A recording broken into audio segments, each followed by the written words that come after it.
Araw na pumunta na naman kaming ospital. Simoy aesthetic yung video. Wag kat ngalay na. Huy! Ay di ayun na nga. Ngayon ko ipapagawa yung mga lab test ko. FVS, HbA1c, basta more on sugar. 10 hours yung fasting ko, kaya naman ang mga oras na yan ay medyo lupay-pay na. Ay ina, samahan ko na lang talaga palagi ng dasal na sana hindi ako manginig. Lingid sa inyong kaalaman, kaming may mga diabetes ay hindi basta-basta nagugutom. Ay may kasama bagang pangangatal. Parang pasal. Gustong gusto mong lumantak ng pagkain, gayon. Patay gutom ang dating. Yun na may kwento ko laan. Ayaw, lima. Fast forward, ayan nga at tapos na akong kuhanan ng dugo. Kasarap lang sa pakiramdam na hindi masakit yung katusok sa akin ngayon. Minsan kasi kung kailang nakabaon na yung karayom, may saka naghahanap ng ugat. Tapos habang iginagalaw yung karayom sa loob ng laman ko, abay tatanungin ako kung masakit daw. Ay sarap ka mong buntalin.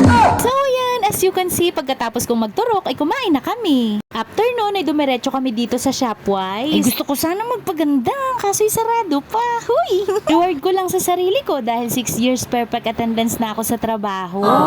Ay gusto ko man din magpakulot. Wow. Parang 3 taon ko nang pinaplano ay hindi matuloy-tuloy. Huwag ako'y laging nanghihinayang sa pera. Kung ipambabayad ko doon ay pambili ko ng karayo.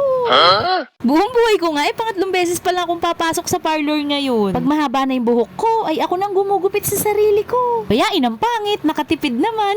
Bale, ayan nga at naggrocery muna kami ng kaunti dito sa loob. Uy, tama na yan at baka mabawasan yung pampakulot ko. Excited pa naman ako kaya sabi ko sa kanya kunan niya ako ng video pagpasok. Kasi parang hindi talaga to para sa akin. Bago kasi kami pumunta dito, nag-canvas na si Christian. Sa lahat ng napagtanungan niya ay dito yung napili ko. Bukod sa ang ganda-ganda ng ambience ay mukhang maganda rin yung serbisyo nila. At base dun sa presyo na sinabi sa kanya nung nagtanong siya, ay kaya naman. Kaya nga dito kami pumunta. Bago pagdating ng stylist at nakita yung buhok ko. Bayang abutin daw to ng 4,000. Bukod daw kasi sa ang haba, gusto ko pa hanggang 6. Bay bruha na, Magpapakabruha pa. Huy! Uwi kami.